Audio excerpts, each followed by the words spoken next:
在叶晨的认知里，南极大陆对修士来说，除了能远离现代社会之外，几乎找不到第二个好处。这里一来没有人类曾经生活过的痕迹，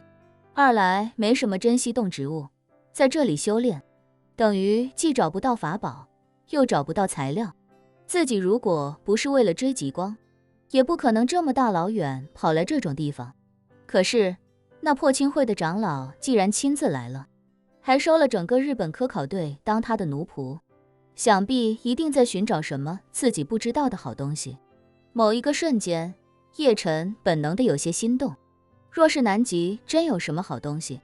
自己要是能赶在那破青会长老之前找到，不就是白捡一个大漏吗？可叶晨也知道自己的斤两，就算加上云如歌和宋如玉，他们3个人也不可能是破青会长老的对手。就算知道他在找什么，也很难有机会抢在他前面。而且现阶段南极冰封，船已经进不来了，等于自己和对方都要困在这片大陆至少4-5个月。这4-5个月的时间里，如果他一直不停地搜寻南极大陆，那自己和林婉儿他们在未来几个月里时刻都有未知的风险，恐怕还得跟他玩一玩躲猫猫的游戏。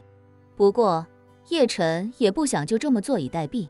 于是他便将自己卫星电话的号码给了松下平吉，提醒他，如果那个广寒真人联系你，第一时间给我打电话告诉我具体情况。他使用的卫星电话是海外服务商，费用是预存制，无需实名。就算破青会的长老知道了，也查不出自己的身份。但只要那长老不亲自到科考船这里来，他就不会知道松下平吉已经被其他修士控制，那样松下平吉就可以一直充当自己的卧底。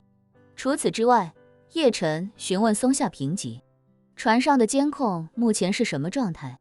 因为一开始不确定船上监控的工作状态，叶晨一直在规避摄像头，不让自己的正脸和侧脸出现在摄像头覆盖的范围内，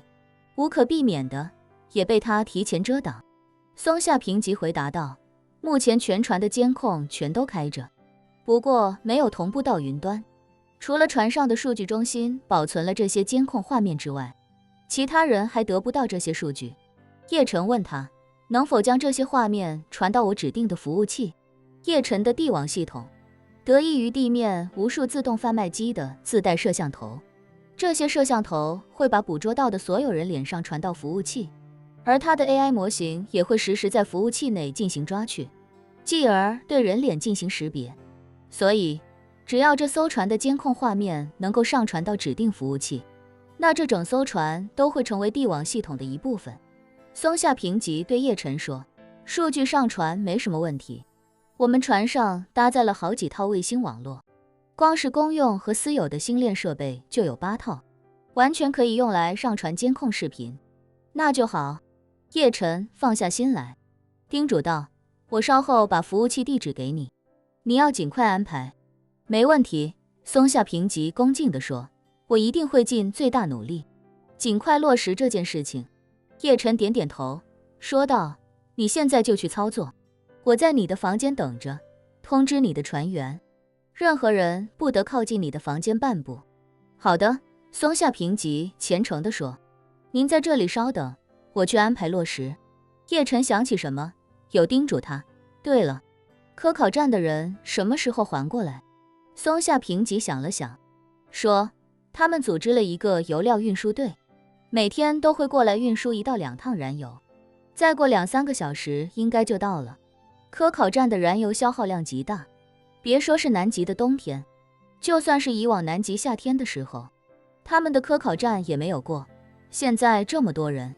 而且他们的科考队员也没有这么忙碌过。现在几乎所有的车辆和直升机都在户外不停地运转，雷达扫描需要耗费大量电力，所以这些车辆和飞机上的内燃机还要额外消耗大量燃油用来供电。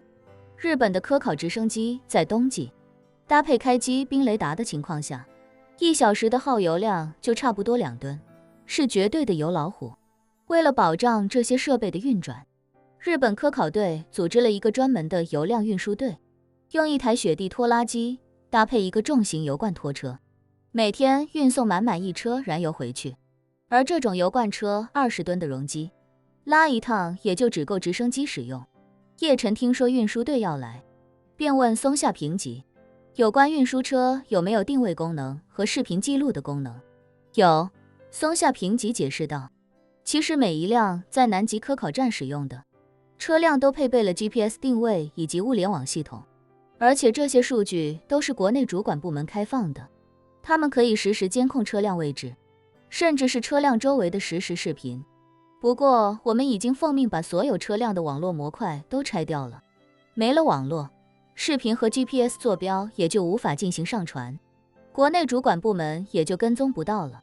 叶晨问他，你确定只是拆除了网络通讯模块？确定，松下平吉说。广寒真人给的命令就是不可以让国内知道所有车辆设备的实时动态，所以我们就第一时间安排拆除了所有设备的物联网模块，包括我们科考船也是一样。理论上来说，只要把网络模块恢复，坐标信息就会立刻通过卫星上传到服务器，本土的工作人员也就能看到了。叶晨问他，那有没有什么办法悄悄恢复这些车的网络通讯功能？但是有一点不能让他将任何数据传给你们本土，而是要按照我的要求，将所有的数据传到我的服务器上。松下平吉点头说道，这个也并不难，只要把网络通讯模块换一下就可以了。正好我们船上有一些船员自己的星链系统，只要把其中一套星链系统装在车上，设定好数据传送地址就可以了。说着，松下平吉又解释道， GPS 和车载摄像机都是没有智能化的硬件，它们只会提供数据，就像手机的 GPS 和摄像头一样。我们拆掉的做通讯模块是固定向国内的主管部门发送数据的，它使用的也是专属网络进行传输，只要我们把它们换掉就可以了。叶晨顿时心下一喜，如果自己能够掌握其中一辆运油车的实时定位，以及能够实时打开车载摄像头的画面，那就等于每天都可以看到科考站具体的情况，甚至都有可能从画面中看到那位破青会长老。这对自己来说肯定能够增加一些主动权。于是他问松下平吉，如果我让你们这么做了，会不会被广寒真人或者运输队的人发现？松下平吉道，这个应该不会，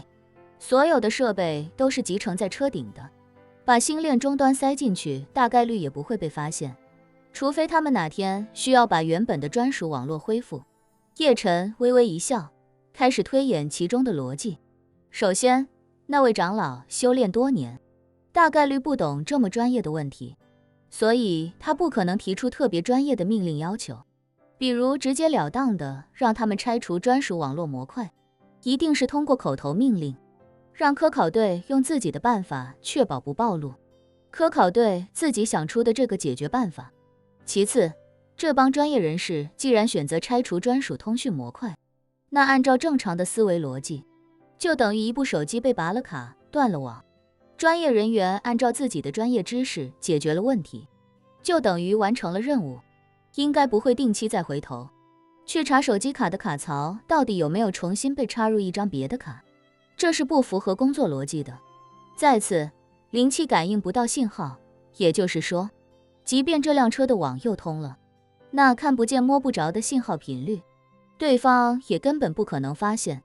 专业人士不会去查，破青会长老又察觉不到问题，这不就给自己提供了暗中观察的好机会？